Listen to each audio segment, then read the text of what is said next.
Mga kagabay, magandang hapon, magandang gabi, magandang umaga, magandang tanghali. Saan man tayo naroroon, anuman ang ating mga ginagawa, una bigit sa lahat, ating iaalay ang ating mga sarili sa ating Panginoon. Sa loob lamang ng ilang mga sandali, ating damhin ang presensya ng Diyos. Sumasaadin ng pagpapala, ang biyaya, ang pag-ibig, at ang kapayapaan ng Ama, ng Anak, at ng Banal na Espiritu, nabubuhay at naghahari, iisang Diyos, magpas sa walang hanggan. Mga kagabay, alam natin, magtapos na ang Marso at papasok na ang buwan ng Abril. At mga buwan saan magtapos na ang panahon ng Kwaresma.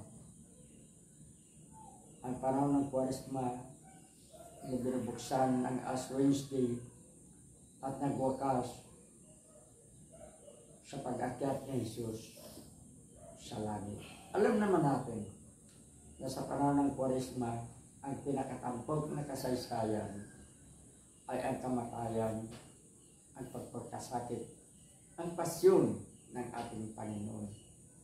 Saan dahilan sa sugo ng Ama sa Anak, alang-alang sa kaligtasan ng ating mga pagkakasala, ibinuwis ng Anak ang kanyang dugo at ang kanyang buhay. Tingnan na lang natin. Pag-isipan natin mabuti. Pag-nilay-nilayan natin mabuti ang mga pangyayari sa panahon ng Kwaresma.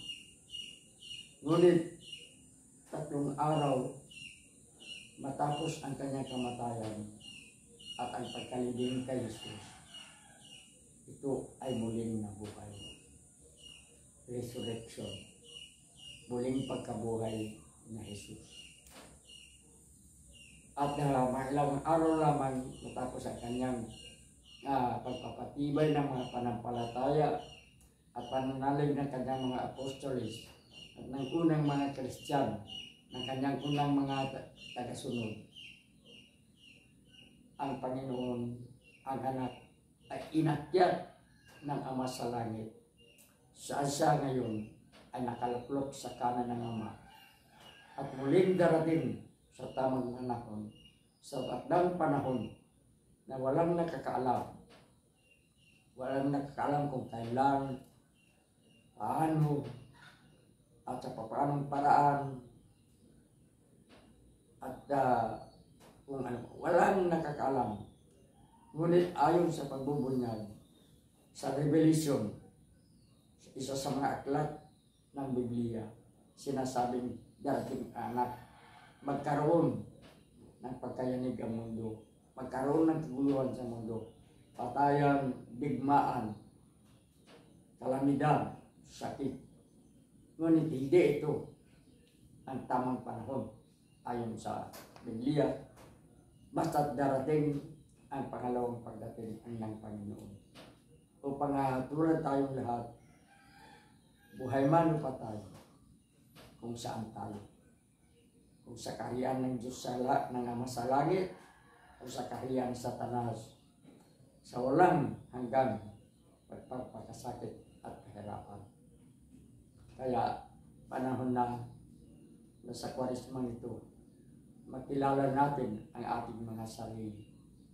Mapagtanto natin ang ating pagiging makasalanan at magiging buong-buo ang ating pangako ng pagbabago. Nang sa ganon, matanggap natin ang realidad, ang katotohanan ng dakilang pangako at tayo ay isama ng Anak sa kaharian ng Ama sa langit. Pagbabago. Ito ang panawagan ng Kwaresma. Pagbabago. Ano ba ang dapat natin baguhin? Kung tayo ay nagiging mabuti, sa mga nakaraang panahon.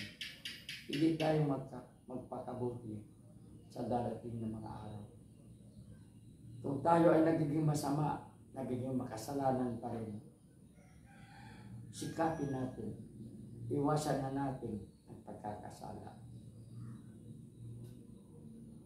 Tanggapin natin ang katotohanan na mayroon tayong isang Ama na nagmamahal sa atin.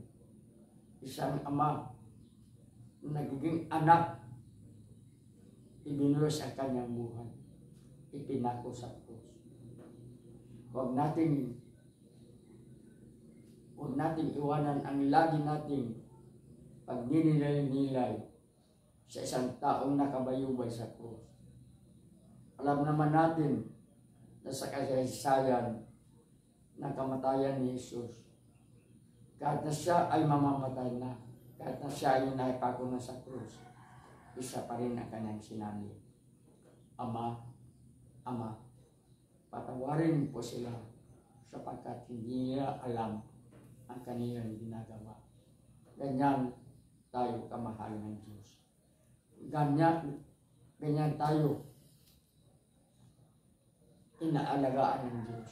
Ayaw ng Diyos na mahiwalay tayo sa Kanya ng tuluyan nang dahil sa ating mga kasalanan. Magbago na tayo. Magkasalanan man tayo o banal sa ngayong mga panahon, kailangan pa rin natin ang pagbabago. Alam naman natin na si Jesus, ang tunay na Diyos, nagiging tunay na tao, alang-alang sa ating kaligtasan.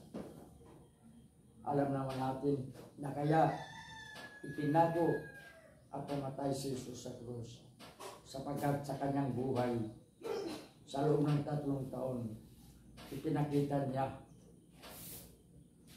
ang kanyang pagmamahal sa atin. Ngunit natapang siya sa mga sumusuway sa Diyos.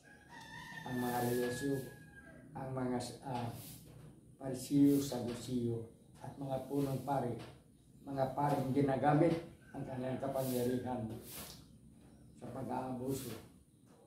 Katulad, walang pagkakaiba sa ating gobyerno. Kaya tayo ay nanawagan. Ang kwaresma sa buhay ng ating bansa ay ang darating na halalan.